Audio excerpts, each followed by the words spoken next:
Hello, my artists. We have been spending a lot of time brainstorming and planning and sketching and getting ourselves ready to create a entire piece out of 4 separate paintings. Now we know that we were looking to create items, to create little squares that tell us all about ourselves, and we used the Who I Am sheet to get us going. For one of mine, I selected my favorite sports team, the St. Louis Cardinals, and I actually ended up with 2 different designs. I did just the logo itself, which to be honest, I wasn't very happy with. A lot of my proportions just weren't where I needed to be, and rather than reworking it completely, I decided to go with a different design, which was of the cardinal bird on the baseball bat. The bat is coming out of the frame a little bit, and then I decided to include St. Louis Cardinals, but I wanted it to be in the background. So though my actual bird is covering up the words, the intention behind it is still there. Now, when we get started with painting, as we have learned, we, of course, need water. Our watercolor paints need to be rehydrated, and when you're ready to paint, using our proper painting techniques, we're going to start hydrating the colors that we need. Now, guys and gals, I want you to be mindful from the very beginning today that if there is a spot on your paper that you want to stay white, do not paint it.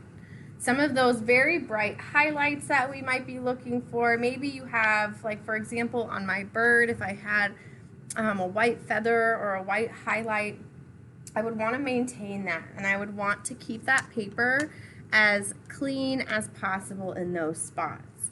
Now, there's a couple different types of way you can approach this. You might try a little wet on wet painting where you're putting down the water first. You might take your pigment, take your paint, and go directly onto your paper from your palette.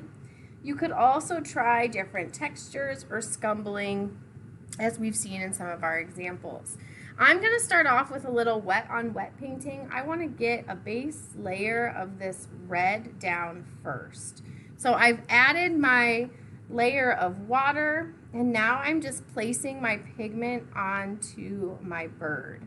Now, since I laid the water down, I can expect that my pigment is going to stay contained in the water that I placed. So I'm taking my time. I'm being really mindful of how much I'm moving the water around, and I'm getting all of my pigment to those areas that I'd like.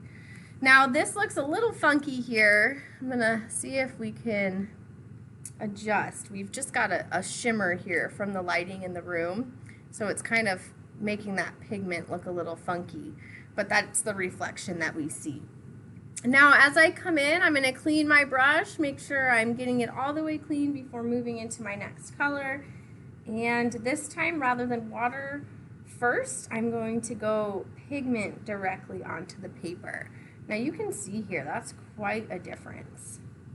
It's already darker, it's more bold, it's less opaque, meaning that it's not very see-through, it's a dense, bold color. And I'm just going to work around my piece. Now, I know that I've put wet on wet here, so I'm being very mindful of that. I'm being careful of that because I don't want to spread colors elsewhere. I'm going to do an orange background for this. I decided to do orange because I wanted to see it have a little pop. See if that red, those warm colors can work together. And I'm just going to take my time and start filling this in. Now, guys and gals, for each and every single one of your squares, you're going to take your time and paint these. You're going to think about what kind of approach you want, whether it's wet on wet or putting that pigment directly down. You might think about all those white highlights that you might need. But all in all, we're going to take our time. And for each one of our squares, we're going to start establishing those paints. So we're going to pause here. I'm going to get my first layer of my paint done, and we'll come back to another video.